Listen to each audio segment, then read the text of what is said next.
इस कार्यक्रम के पुण्यार्जक हैं माता पिता श्रीमान रूपचंद जी जैन, श्रीमती कमला जैन, दिनेश जैन, रेखा जैन, दिवेश जैन, दिशा जैन, गंगवाल परिवार, प्रवासी मुंबई, निवासी ब्यावर।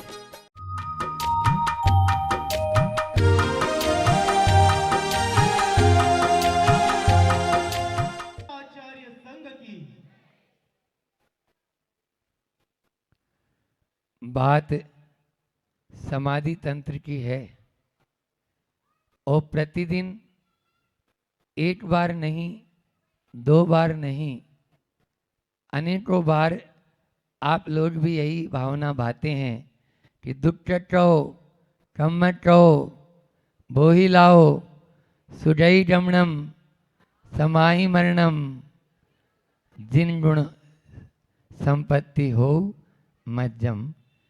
लेकिन उसका रास्ता क्या है, उस तक पहुंचने का मंत्र क्या है? वो मंत्र बताता है समाधि तंत्र। वहां तक पहुंचने का मंत्र इस तंत्र से मिलेगा। और कल जैसा अपन ने बात की थी, 4 प्रकार के जैनी होते हैं। एक नाम के जैनी, एक स्थापना के जैनी, एक द्रव्य से जैनी और एक भाव से जैनी। आप कौन से हैं? अपनी अपनी गर्भान में थोड़ा झांक के देखना पड़ेगा आप लोगों को भी कि हम कहीं नाम के जैनी तो नहीं है। स्थापना कर दी आप में भी, क्योंकि आपके बाप दादा जैन थे, पिताजी जैन थे, आप भी स्थापित हो गए जैन कुल में। द्रव्य से जैनी, आपने यह जो द्रव्य है आपका, उससे भी जैनी।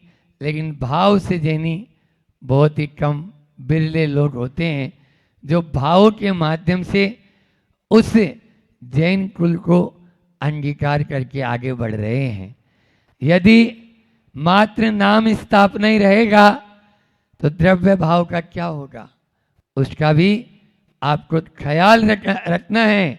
कल मैंने सम्यक्त्व की शुद्धि के 8 जो मूलाचार में भी बताए और अन्यत्र भी आते हैं कि निसंकित, निकांक्षित, निर्विचिकित्सा, अमूढ़ दृष्टि, उपगुहन, फिर स्थितिकरण, वात्सल्य और प्रभावना, इन 8 अंगों की, शरीर के 8 अंगों के साथ में हमने आपसे बात करते हुए आचार्य श्री जी का एक हाइकु लिया था कि खान पान हो, लिख सकते हैं आप लोग लिखना चाहें तो, खान पान हो, मर्यादित शिक्षा से खानदान हो।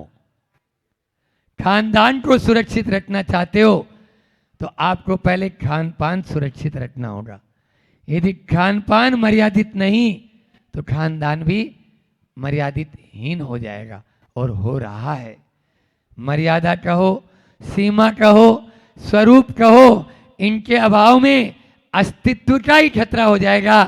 पहले यदि शाम को ट्रेन में चलते कोई डब्बा खोल के भोजन करना शुरू कर दे तो समझ जाते थे लोग कि ये जैनी है।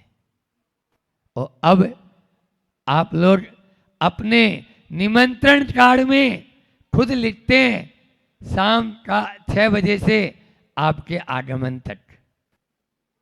बोलो क्या हुआ? क्या ये मर्यादा है? क्या ये स्वरूप है? इस स्वरूप को ही हम भूल चुके। अपने जिस प्रकार से लक्षण के अभाव में लक्ष्य की प्राप्ति नहीं हो सकती, उसी प्रकार से हमारा लक्षण क्या है, उन लक्षणों को यदि हम भूल जाएंगे तो हमारे स्वरूप पर ही प्रश्न चिन्ह लग जाएगा। अपने भीतर झांक कर देखना है। कल आहार और औषधि के नाम पर हम क्या क्या ले लेते हैं, इस पर भी मैंने चर्चा की थी कि हिंसा 4 प्रकार की होती है और उसमें भी संकल्पी हिंसा का त्याग है। आपका आरंभी, विरोधी और उद्योगी हिंसा का त्याग नहीं है।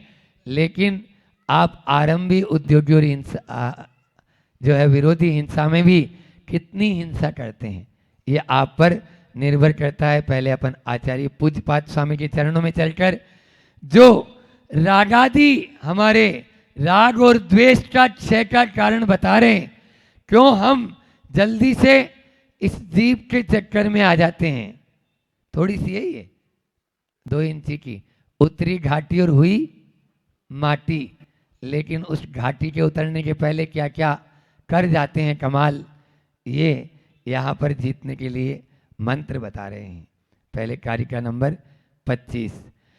क्षीयन्ते त्रिविरागाद्यास् तत्त्वतो मां प्रपश्यत बोधात्मानं ततः कश्चिन् न मे शत्रुर न च प्रिय।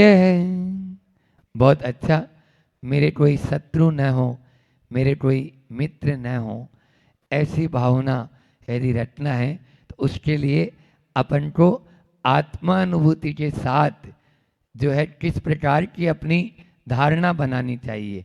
तत्वतः, वास्तव में, तत्वतः का मतलब होता है वास्तव में हम शुद्ध दृष्टि से देखे तो, निश्चय से देखे तो, माम अपने बोधात्मानम ज्ञान स्वरूप आत्मा को प्रपश्यतः, प्र यानी प्रकृष्ट रूप से, पश्यते यानी देखना, ठीक है ना, पश्यते देखने के अर्थ में, कि मुझे देखने वाले के रागाद्या, रागादि विकारी भाव अत्र एव इसी समय क्षीयन्ते, क्षय को प्राप्त हो जाते हैं।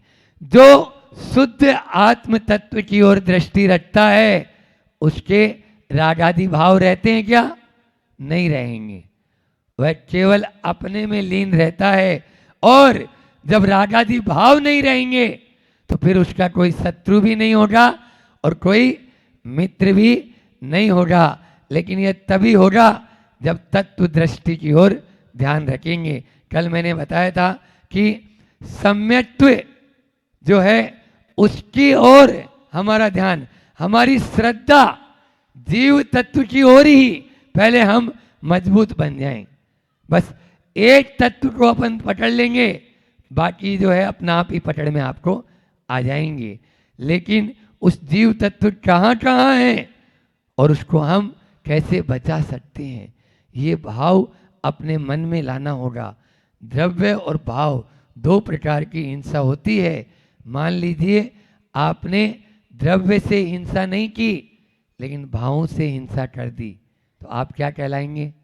हिंसक कहलाएंगे। बोलो, इतना सूक्ष्म है। जैन धर्म भाव प्रधान धर्म है, वह द्रव्य से भी ज्यादा भावों की ओर ध्यान देते हैं और उस भाव को पकड़ना महत्वपूर्ण है। आचार्य भगवंत कहते हैं कि आप जागृत अवस्था में चल रहे हैं और उस जागृत अवस्था में आपको जो है सुप्त अवस्था में रहेंगे और जागृत अवस्था में, तो जागृत अवस्था में यदि एक कदम भी रखते हैं और जीव तुरंत आया और दब गया, दोष नहीं लगेगा। इसके पहले कारिका में बोला है।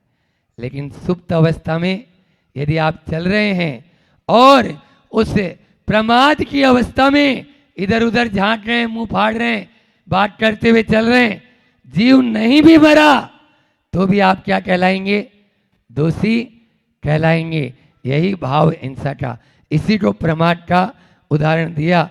गौतम स्वामी ने महावीर स्वामी से प्रश्न पूछा, आप लोगों के लिए बहुत महत्वपूर्ण है कि कदम चरे, क्योंकि बिना प्रवृत्ति के न साधु ही नहीं रह पाता तो श्रावक क्या रहेगा। तो प्रवृत्ति तो अनिवार्य है। जब प्रवृत्ति आप करेंगे तो कैसे करें, यही प्रश्न यहाँ पर कर रहे हैं। कदम चरे, कदम चिट्ठे, कदम मासे, कदम सहे, कदम भाषे जय भुंजे जय एवं पावम न भज्जई। हे भगवान, हम कैसे चलें, कैसे बैठें, कैसे बोलें और कैसे जो है चेष्टा करें, कैसे सोएं और भुंजे जे कैसे खाएं ताकि पाप का बंध न हो। लगता है आप लोग भी यही सोच रहे होंगे और गौतम स्वामी ने भी सोचा होगा कि लंबा चौड़ा उत्तर मिलेगा और बहुत बड़ा कोई प्रवचन हो जाएगा, लेकिन भगवान ने बहुत बड़ा उत्तर नहीं दिया, केवल एक शब्द में उत्तर दे दिया, मात्र एक शब्द। महाराज जी क्या है सुनना चाहोगे?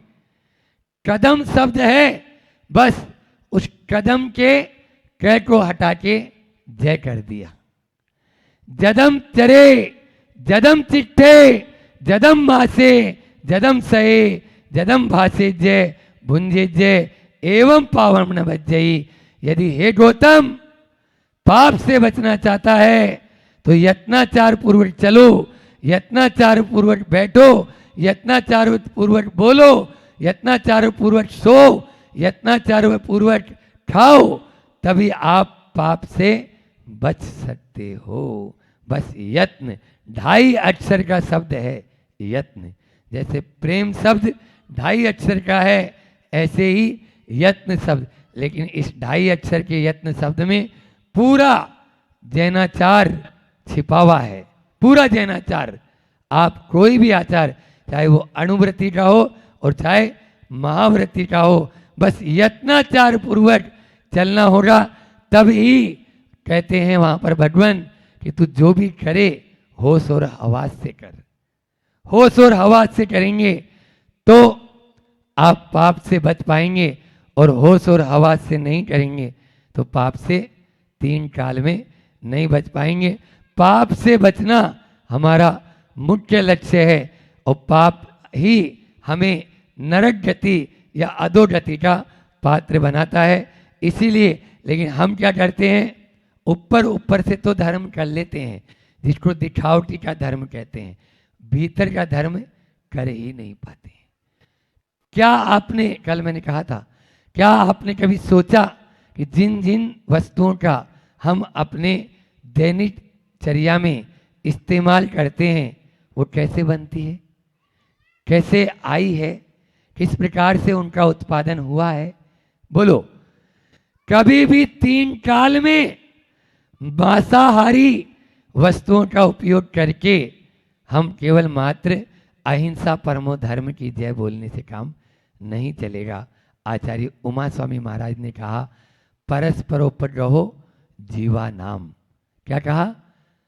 हाँ, एक ही तत्व की बात कर रहा हूं मैं, अभी दूसरे तत्व तो और अलग आएंगे। एक तत्व को अपन पहले ऐसा है नहीं जो है ना, उस पर दृढ़ श्रद्धान कर लें, जहां जहां जीव है उसमें मेरी तरह ही आत्मा है। ये कल बताया था कि वह भी मेरे समान है, उसमें भी वैसी ही योग्यता है जैसी मेरे में योग्यता है। फिर क्यों न उस जीव को हम बचाकर चलें। आचार्य श्री जी का बहुत अच्छा हाइकू है, बच्चा बच्चे में नहीं समता रखो शत्रु मित्र में। रिपीट कर रहा हूं, बच्चा बच्चे में नहीं समता रखो शत्रु मित्र में। हमें शत्रु और मित्र में समता रखना है, समता रखते हैं, लेकिन यहां पर इस कारिका में भी यही बताया, न में शत्रु न चे मित्र। आचार्य भगवान कहते हैं शत्रु मित्र में समता तो रखते हो, भक्षा भक्ष में भी समता आपको नहीं रखना है। ऐसी भक्षा भक्ष में नहीं, समता रखो शत्रु मित्र में। आप क्या ले रहे हैं, क्या ऐसा नहीं सोचकर बहनें दे रही है। अब बहन जी बोले हमने सोच लिया ना महाराज जी, आपको देखने की जरूरत क्या? नहीं, उसमें वहां पर समता नहीं रखना है। वहां पर ऐसा नहीं गप से अंदर ले जाएं। हाँ, उसको देखकर ये कहाँ से आया, कैसे आया, किसने बनाया, क्यों बनाया, क्या मेरे लेने योग्य है, सर्दी जुकाम हो रही है और फिर भी यदि ठंडा दे रहा है या ठंडा पदार्थ है और वो मैं ले रहा हूं तो मेरे लिए वो हानिकारक होगा या नहीं होगा? बोलो, कितने प्रकार के अभक्ष्य होते हैं? अभक्ष्य कितने प्रकार के होते हैं? 5 प्रकार के। बहुत बढ़िया, संभाजी नगर वाले तो स्वाध्यायशील हैं, आज संभाजी नगर वाले ही ज्यादा लोग हैं। तो संभाजी या अपने जो औरंगाबाद, तो वहां के 5 प्रकार के अभक्ष्य में पहला है प्रमाद कारक, है ना, जिनको लेने से प्रमाद आता हो। प्रमाद कारक चाय जैसे है, कॉफी है, गांजा है, अफीम है। चाय भी प्रमादकारक है, ये अभक्ष्य की श्रेणी में आता है। एक दूसरे का चेहरा देखने लग गए। हाँ, क्यों? अब यहाँ पर तो चाय वाले तो बहुत और होंगे, तो आप देख लीजिए कि आप क्या कर रहे हैं। हम छुड़ाने के लिए नहीं बोल रहे हैं, लेकिन अभक्ष्य तो अभक्ष्य ही कहलाएगा, जिसको लेने से प्रमाद आता है। दूसरा है अनुपसेव्य। थूक है, लार है, मूत्र है, ये अपने लेने लायक नहीं होते हैं। फिर उसके बाद में तीसरा है बहु स्थावर। आपको उदाहरण बता दिया, गाजर, मूली, ये सब अभक्ष्य श्रेणी में आते हैं, चाहे वो आलू है, प्याज है।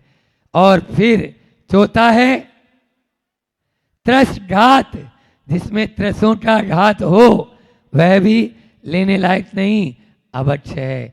और पांचवा है आपके लिए जो बड़ा गजब का है, जो अनिष्ट है, हमारे शरीर को हानि पहुंचाने वाला है, उससे बचना है। इन बचने के लिए आपको इन 5 अभक्ष्य का ध्यान रखना होगा, तभी हम उस जीव तत्व को भी बचा पाएंगे। आप देख लीजिए, पांचों का संबंध केवल मात्र और केवल उसी से है, तभी हम आगे भी बढ़ पाएंगे। लेकिन हमने क्या कर रखा है, अपने इस देह के पोषण के लिए उस जीव तत्व को ही मारकर खाना शुरू कर लिया। बोलो, यह जो देह है, यह देह आपकी शाश्वत है या विनाशिक है? आप ही लोगों से पूछना चाहता हूं। विनाशिक है, बहुत बढ़िया, आप लोग सब समझदार हैं। विनाशिक है तो फिर इसका पोषण करने के लिए, इसको बढ़ाने के लिए हम क्यों उन निरपराध जो जंतु है उनका भक्षण कर रहे हैं, और सब में कर रहे हैं। और आप केवल मात्र आहार और औषधि नहीं, आपको ये और बता दूं, आहार और औषधि नहीं, आप दिन भर में सुबह से शाम तक जो आप अपने शरीर पर लगा रहे हैं, यहाँ तक कि ये जो कपड़े हैं ना, वो भी अहिंसक पद्धति से निर्माण नहीं है, हिंसक पद्धति से निर्माणित हुए। इसीलिए आचार्य श्री जी ने हथकरघा केंद्रों की स्थापना की है, ताकि शुद्ध वस्त्र, यहाँ देखो एलोरा की महिला मंडल अभी पहने हुए है, ये क्या है? ये शुद्ध वस्त्र हैं, हथकरघा के माध्यम से निर्मित हुए हैं। धीरे धीरे आप इस स्टेज में भी आए। ऐसे ही मान लीजिए कॉस्मेटिक आइटम्स जितने भी हैं, उन सब में हिंसा होती है, उसको छोड़ें। दिन भर में सुबह से शाम तक हम जो भी अपनी दिनचर्या अपनाते हैं, उसमें कहाँ कहाँ हमारे साथ में यह जंतुओं की, जीवों की हिंसा का प्रसंग जुड़ता है, उसको यदि नहीं लेंगे तो आगे नहीं बढ़ पाएंगे। इसका पद्यानुवाद लेता हूं। देखूं यदा परम रक्त निजात्म को मैं, रागादि भाव दुखदा द्रुत नष्ट होते, होती भयानक तदा न सुतेज आगे, प्यारी नहीं कुसुम की लगती पराग। जब अपनी आत्मा में कोई डूब जाता है तो सामने उसको वह कुसुम की पराग भी प्यारी नहीं लगती है, फिर वह आग जैसी लगने लगती है कि नहीं, यह संसार मुझे जला डालेगा, मैं अपनी ही आत्मा में आऊं, और उस आत्मा में आऊंगा तभी मैं अपना कल्याण कर पाऊंगा। कल्याण करें, लेकिन कब तक, कब करेंगे? बोलो संभाजी नगर वालों, कुआं के खुदाने के आग के लग जाए और फिर कुआं खोदो तो कुछ उद्धार होगा? किसी कवि ने सार्थक पंक्तियां कही है कि आग के लगाए, आग के लगाए जब झोपड़ी जगने लागी, कुआं के खुदाए पाछे कोई काम सरत है, कोई काम नहीं सरत है। इसका इसलिए आग लगे उससे पहले पानी का प्रबंध करके रखो। पानी का प्रबंध कर लेंगे तो हम बच जाएंगे। आचार्य श्री जी का वह हाइकू अपने जीवन में चरितार्थ करना है कि बच्चा वृक्ष में नहीं, समता रखो शत्रु मित्र में। बस हम सब शत्रु मित्र में समता रखें, ऐसी भावना के साथ में। बोलिए अहिंसा परमो धर्म की, आचार्य गुरुवर विद्यासागर जी महामुनि राज की। ऐश्वर्य सुख सुविधा का मोह छोड़ने को और धर्म से जोड़ने को मिला है मुनिदेह स्वानिध्य। एलोरा की व्याख्या में ऐसे हमने यही निकाला था, लो से निकाला था। ये जो लोग हैं सगे संबंधी का मोह छोड़कर धर्म से जुड़ने को मिला है ये मुनिदेह सानिध्य। और राज से निकाला था, राजपाट व्यापार का मोह छोड़कर धर्म से जुड़ने को मिला है ये मुनिदेह सानिध्य। इस पर करना है बहुत अच्छा चिंतन है, लेकिन वो तपस्वी की बात और वैरागी की बात आप लोगों से कल करी थी मैंने। ये मंगलाचरण तो एलोरा वालों याद कर लो, इस पर प्रवचन होंगे, तीनों पर प्रवचन होंगे। लेकिन कल आ गया था कि तपस्वी की वो फिर से रिवाइज कर देना। जो 20 आप लोगों को मैंने बिंदु कल दिए थे, बहुत सारे लोग आए थे, हमने नहीं लिखा, हमने नहीं रिकॉर्ड किया, एक बार उसको रिवाइज करके। फिर किसी ने कल कर दिया महाराज जी संबंधों पर बोलना है, संबंध बड़े खराब हो रहे हैं। हमने कहा ठीक है, संबंध पर भी बात कर देंगे। तो पहले वो 20 बिंदु हमने दिए थे। वैराग्य की बात करी थी कि व्यक्ति वस्तु स्त्री आए और चले जाए, तुम्हें फर्क नहीं पड़े, तुम अलिप्त रहो, वो है वैराग्य। किसी को छोड़कर वैराग्य नहीं है। वैराग्य का संबंध त्याग से कम है, समझ से है। ये छोड़ दिया, वो छोड़ दिया, ये नहीं खाते, वो नहीं करते, ऐसा नहीं करते, वैसा नहीं करते, ये वैराग्य नहीं है। वैराग्य का संबंध जागरण से है, वैराग्य का संबंध समझ से है। वैराग्य अर्थात वो आग जो महल में भी खंडर को देख ले। वैराग्य अर्थात अंदर की गंदगी कचरा, उसके प्रति विद्रोह। जो अनावश्यक है, जो पाप का बोध लाता है, जो पश्चाताप लाता है, वो है वैराग्य। जो दुख और पीड़ा को सहन करने की सामर्थ्य दे, वो है वैराग्य। संबंध, वासना, इच्छा, तृष्णा और दुख के कारण जो बनी सभी अपेक्षाओं का अंत होता है, तब वैराग्य का उदय होता है। अंत में बोला था परिपूर्ण जागरण, संपूर्ण जागरण अर्थात वैराग्य। ये वैराग्य की बात अपन ने कल करी थी। और 20 बिंदु हम जल्दी जल्दी आपको हम बताते जाते हैं। सबसे पहला बिंदु हमने दिया था आपको, क्या दिया था कि स्नेह की पुष्पों की वर्षा हो रही है। कौन से पुष्पों की? स्नेह की। किसके ऊपर? सबके ऊपर। और ये क्या बनाना है? सपना बनाना है, जुनून बनाना है। 24 घंटे स्नेह के पुष्पों की वर्षा हो रही, पहला है ना। दूसरा, एक ही जप 24 घंटे। कौन है मेरे? भगवंत है मेरे, और कोई मेरा नहीं है, बस यही मेरे भगवान, मेरे भगवान। सबसे संबंध छोड़ना है, मेरे भगवान। तीसरा, तपस्या अर्थात निरंतर मिलन हो रहा है। किससे मिलन हो रहा है? प्रभु से मिलन हो रहा है, ये बात। चौथी, तपस्या अर्थात भगवान और गुरु के हृदय तख्त पर मैं बैठा हूँ, हृदय तख्त पर मैं बैठा हूँ, और मेरे पर वो प्रभु और गुरु मेरे हृदय तख्त पर बैठे हैं। लेकिन उनको बुलाने के लिए क्या चाहिए? पवित्रता, अखंड पवित्रता चाहिए। वो अखंड पवित्रता है तो बहुत अच्छी बात है। पांचवा, आपसे कहा था सजना नहीं है, संवरना नहीं है, शुद्ध वस्तुओं का प्रयोग करना। छठवा, बहुत अच्छा लगा, छठवें बिंदु में तो आपने छठा काम किया। छठवें बिंदु में छठावा काम किया, और मैं परेशान हो गया, और मेरे को लेट हो गया बहुत ज़्यादा। सब तरफ से भीड़ लग गई मोबाइल के त्याग की। बहुत बढ़िया, वैराग्य तपस्वी आप बने, तालियां बजा लो आप अपने लिए। कल भीड़ लग गई थी, किसी ने आधा घंटे की छूट रखी, किसी ने 1 घंटे की छूट रखी, लेकिन लगभग बहुत सारे लोगों ने मोबाइल का त्याग कर दिया। ये छठा बिंदु भी बहुत छठा हुआ था। और सातवां, मौन रहना। तो मौन भी बहुत सारे लोगों ने 1 घंटा 2 घंटा, कोई ने चतुर्मास, कोई ने साल भर, कोई ने जीवन पर्यंत। हमने कहा चलो कुछ तो फर्क पड़ रहा है अपने बोलने से, कुछ तो थोड़ा बहुत तो ढीले आप पढ़ रहे हैं। तो ये 7वां बिंदु था मौन का, क्योंकि मैंने कहा था मौन वो है व्यक्त से अगर अव्यक्त की ओर आना है तो एक मौन ही ऐसा है जो आपको अव्यक्त तक ले जाता। 8वां, तपस्वी अर्थात क्या? किनारे करते जाना है। किनको? जो मेरे और भगवान के बीच में आए। अभी कुछ नहीं, 7 दिन 6 दिन कुछ नहीं, बिल्कुल कुछ नहीं। मेरे और भगवान के बीच में जो आएगा उसको किनारे कर देना, छोड़ देना। तपस्या अर्थात एक का बनना, मतलब एक गुरु के प्रति हमें समर्पित होना है। एकाग्र, फिर 10वां बिंदु था तपस्या अर्थात एकाग्रता का होना, फोकस।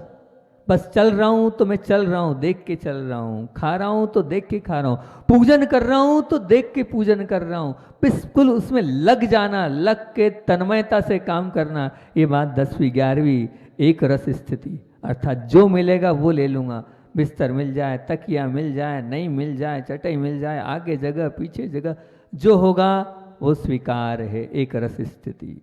तपस्या अर्थात एक नामी, मतलब एक नामी क्या, कुछ ना कुछ अपनी आत्मा का विचार करूंगा और आत्मा के विषय में भी कुछ समय दूंगा। फिर तपस्या अर्थात एकांत, एकांत बनाकर किसका चिंतन करूंगा कि महाराज जी ने आज दो महाराज जी के प्रवचन थे, किसने क्या बोला, क्या अच्छा लगा, उस पर चिंतन करना है, वो एकांत बनाना है। एकांत से तात्पर्य ये नहीं है कि आप बस बैठ जाओ जाकर, उसमें आपको मंथन करना है, जुगाली करना है। फिर उसके बाद क्या है, तो बोले सबसे बड़ा बिंदु था वो 14 नंबर का, ये आंखों की बात करी थी कि हमारी सबसे ज्यादा ऊर्जा किससे जाती है, इन आंखों से जाती है। अब किसी को नहीं देखना, हमें किसी की तरफ देखना भी है तो किसको देखना है, वो शायद एकांत ने नियम लिया था कि नहीं लिया, कि भगवान और गुरु के अलावा हम किसी को 6 दिन 7 दिन नहीं देखेंगे। एकांत कोई है ऐसा बिरला कि ऐसा नियम ले ले, नहीं। और मैंने कहा था अगर नहीं हो रहा हो तो 9 बार आप जो आपको जब पसंद वो कर लें, हो जाएगा तो बहुत अच्छी बात है। कि 15वां, मैं शक्तिशाली हो रहा हूँ, ये चिंतन पल प्रतिपल करना है, क्योंकि मैं ब्रह्मचर्य से हूँ, मैं पवित्र हूँ, मेरे अंदर सत्यता के बीज हैं, तो मैं पवित्र हूँ और इस पवित्र ये इन गुणों के कारण मैं शक्तिशाली हूँ।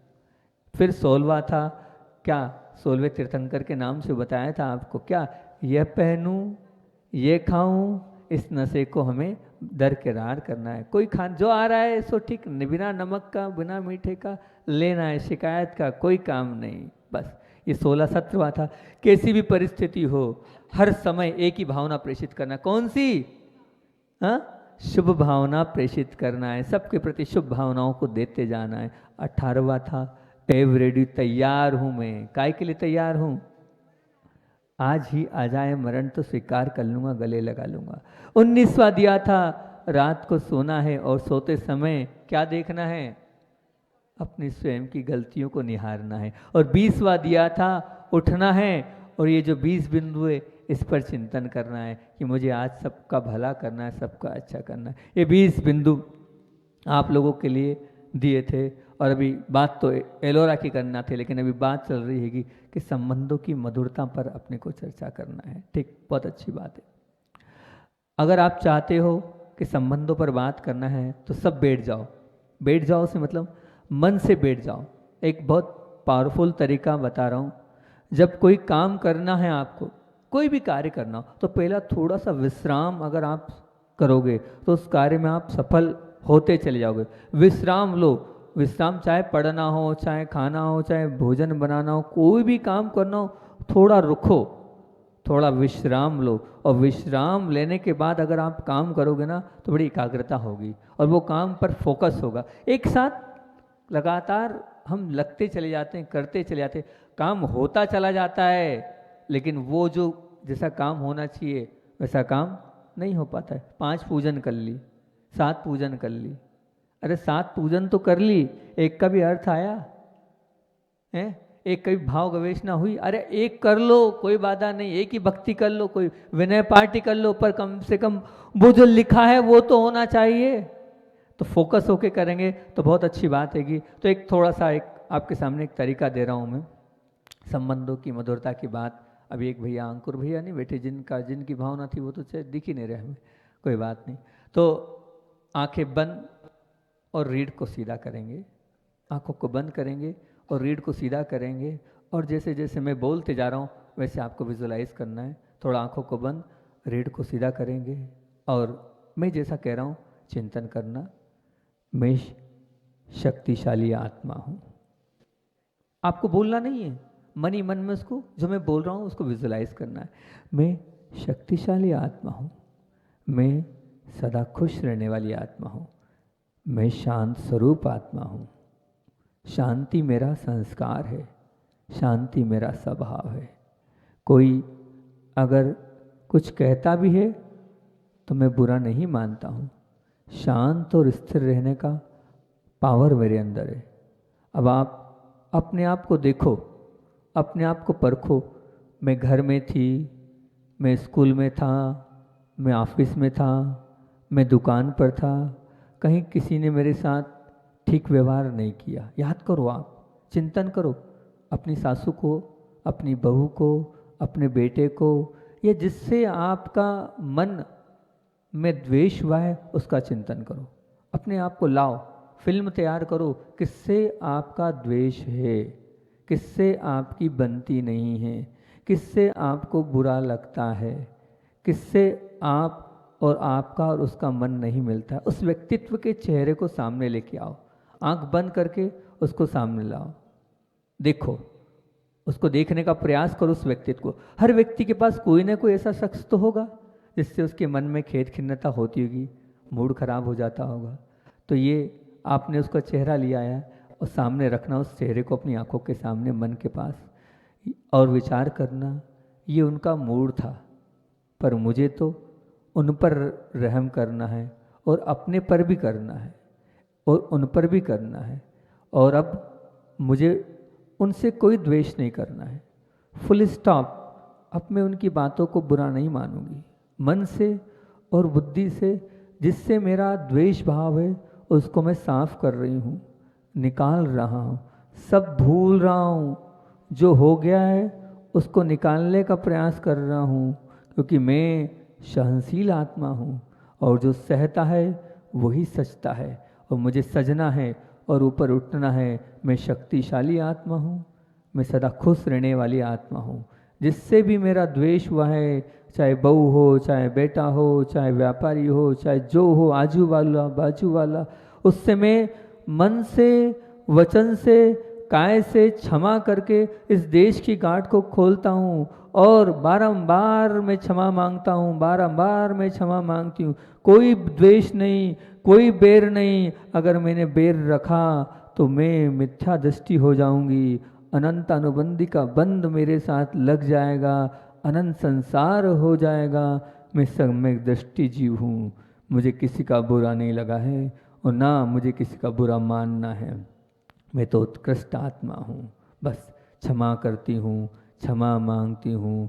जो हो गया उसको साफ करती हूँ, जो हो गया उसको भूलती हूँ, उसको भूलती हूँ, उसको भूलती हूँ, उसको भूलती हूँ। सब बाहर करती हूँ, सब बाहर करता हूँ, सब बाहर करता हूँ। जो हो गया हो गया, क्षमा क्षमा क्षमा। आंखें खोलें। कोई एकाध व्यक्ति आपने देखा कि नहीं? कोई एकाध व्यक्ति आपने देखा कि नहीं? ये जो मैं आपको तरीका बता रहा हूँ संबंधों की मधुरता के लिए, ये आप रोज करो। रोज आंख बंद करो और यही बोलो कि मैं सहनशील आत्मा हूँ, मैं ऐसी आत्मा हूँ जो सबको माफ करने वाली आत्मा हूँ, आया और गया निकालने वाली आत्मा हूँ, मन पे रखने वाली आत्मा नहीं हूँ। और इस द्वेष को हम जितना निकालते जाएंगे, जितना निकालते जाएंगे, उतनी ही हमारे जीवन में खुशियाँ बढ़ती चले जाएगी, उतने ही हम उत्कृष्टता की ओर आते चले जाएंगे। अगर आप लोगों ने किसी को देखा है तो बहुत अच्छी बात है, क्योंकि मैं ये मानता हूँ कि संसार में ऐसा कोई प्राणी नहीं है जिसका किसी के प्रति द्वेष भाव नहीं होता होगा। बहुत विरले लोग होते होंगे जिनका किसी के साथ कुछ नहीं होता होगा, बहुत विरले लोग होते होंगे। तो आपको ये सब निकालना है, और ये आपको इसलिए मैंने प्रैक्टिकल करके बताया ताकि आप इसको रोज करो, रोज निकालते रहो। ध्यान रखना, सब छोटी सी बातों को बार बार सोचने से, बोलने से, बताने से वो दाग और गहरा बन जाता है। वो दाग घटाना है कि आपको बढ़ाना है? घटाना है ना। मत सोचो, मत बार बार बोलो, बिल्कुल छोटी छोटी बातों को लेकर क्यों बैठे हो? जब तक निकालोगे नहीं तब तक निकलेगा नहीं।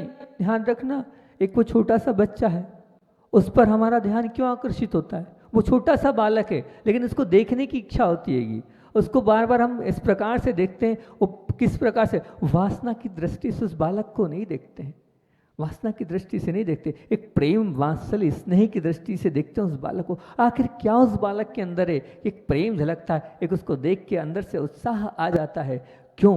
वो बेदाग है, वो बेदाग है, दाग से रहित है, वो दाग से रहित है, इसलिए हमारा मन उसको देखने का करता है, उसके प्रति आकर्षण होता है, उसको हमारी गोद में लेने की इच्छा आती है। वो पवित्र है, वो पवित्र है। इसीलिए अब आपको देखने की लोगों की, सब आप चाहते हो सब मुझसे आकर्षित हो, सब मेरी बात माने, तो आप पर सब जब आकर्षित होंगे जब आप बेदाग रहेंगे, जब आप पवित्र रहेंगे।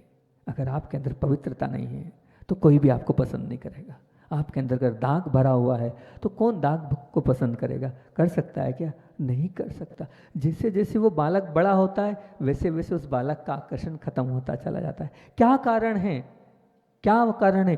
वो जैसा जैसा वो बड़ा हो रहा है वैसे वैसे उसके दाग बढ़ते चले जा रहे हैं। अब पवित्रता उसके अंदर आती चली जाती है, तो आपका भी वो जो प्रेम था, वो जो स्नेह था, वो खत्म हो रहा है। प्रैक्टिकली बात बता रहा हूँ ना मैं, सच बता रहा हूँ ना मैं, ऐसा तो नहीं मन से बोल रहा हूँ। होता है ना, ऐसा होता है ना। अरे हमको हो जाता है, साधु होने के बाद किसी किसी बच्चे पर हम आकर्षित हो जाते हैं। सच कह रहे हैं, जो है सो है, क्या है उसमें। हम भी उसके प्रति मुस्कान दे देते हैं, उससे बात करने लग जाते हैं, कुछ हाथ में होता तो लो ये ले लो, ऐसा करने लग जाते हैं। कल एक बालक आया था, नमोस्तु कर रहा था, छोटा सा बालक था, कल वो यहाँ पर से आ रहा था, वो नमोस्तु कर रहा था, यहीं का एलोरा का था, वो दादाजी एलोरा वाले हैं। वो इस प्रकार से नमोस्तु कर रहा था कि उसकी उस नमोस्तु को देखकर अंदर से आत्मा गदगद हो रही थी। आप लोग करते हो तो क्यों नहीं होती है? इतनी पवित्रता नहीं है ना आपकी नमोस्तु में। उसकी नमोस्तु में मुझे पवित्रता दिख रही थी, निर्मलता दिख रही थी, निश्चलता दिख रही थी, तो अंदर से मुझे भी उत्साह आ रहा था, उसकी तरफ मैं देख रहा था। आप नमोस्तु करते तो मैं देखता भी नहीं, पर उसको तो और बार बार देख रहा था, मुस्कुरा रहा था। ये कारण प्रैक्टिकली पवित्रता है। वही बच्चा अगर बड़ा हो जाएगा तो शायद हम इस प्रकार से नहीं देखेंगे। कारण क्या है? अंदर जो दाग है, बेदाग अगर आप हो तो निश्चित आपकी पवित्रता बढ़ेगी। आपसे पूछता हूँ मैं, पूज्य आचार्य भगवंत को आपने देखा है, आखिर आचार्य भगवंत को देखने की क्यों इतनी इच्छा होती? क्यों ऐसा लगता है उनको हम निहारते रहें? एक मिनट के लिए भी दिख जाएं तो हमें ऐसा लगता है बहुत कुछ पा लिया। उनको देखकर ऐसा लगता है बस यही सब कुछ है। होता है कि नहीं ऐसा? क्या कारण है? यही कारण है, वो बेदाग है, वो पवित्र है। थोड़ा भी दाग नहीं है, थोड़ा भी द्वेष नहीं है, थोड़े भी राग द्वेष के भाव नहीं है। सबके प्रति उनका क्या भाव होता है? सबका भला हो, सबका अच्छा हो, चाहे कोई भी नहीं। हमेशा गुरुदेव, मैंने कभी किसी पंथ से उनको जुड़ते नहीं देखा। कभी भी कहीं बात आती है किसी की भी तो गुरुदेव यही कहते हैं, ये काम अपना नहीं है, ये काम अपना नहीं है, अपन साधु हैं। उनके प्रति, उनके मन में किसी के प्रति कोई द्वेष भाव नहीं है, कोई राग भाव भी नहीं है, थोड़ा सा राग भाव भी नहीं है। उस दिन महाराज ने कहा था ना, कैसा गुरुदेव का क्या वैराग्य है कि इंदौर चतुर्मास के पहले एक साथ पूरे संघ को कम कर दिया। ये है सच्चे वैरागी की निशानी। एक साथ 40 से 35 का संघ था, 10-11 रह गए और कम कर दिया, 7 साधु बचे अंत तक। क्या है ये? एक तनिक भी वैराग नहीं है। और अभी देखो कितने हैं, 3 साधु बचे हैं। ये सच्चे वैरागी। राग भी नहीं है और देश भी नहीं है, तो दुनिया तो झुकेगी ही। जिनके पास राग नहीं और जिनके पास देश नहीं, उनको तो सब नतमस्तक करेंगे ही करेंगे, होगा ही होगा। बस आप भी चाहते हो संबंधों को पवित्र करना, तो बस आपको क्या करना है? अंदर का दाग, अंदर वो साफ करते जाना है। जैसे एक कपड़ा है, वो सफ़ेद है, कब तक रहेगा? 1 साल, 2 साल, 5 साल, 10 साल, 50 साल रहेगा क्या? नहीं। जैसे जैसे वो कपड़ा उम्र बढ़ती जा रही है, गंदा होता जा रहा है। क्या करना पड़ेगा? साफ करना पड़ेगा, उसको बराबर धोना पड़ेगा। ऐसे ही अपने आप को रोज धो। जब तक रोज आप नहीं धोगे, नहीं मेरा किसी से कुछ नहीं है, बाहर से नहीं अंदर से धो। जब तक हम अंदर से नहीं धोएंगे तब तक पवित्र नहीं होने वाले हैं। ये बात ध्यान रखना। जब तक वो पानी और साबुन अंदर नहीं पहुंचेगा तब तक वो कपड़ा साफ नहीं होगा। ऐसी अपनी आत्मा को, अपने मन को पवित्र करना है, तो रोज धो। जितना आप धोगे उतना अच्छा रहे।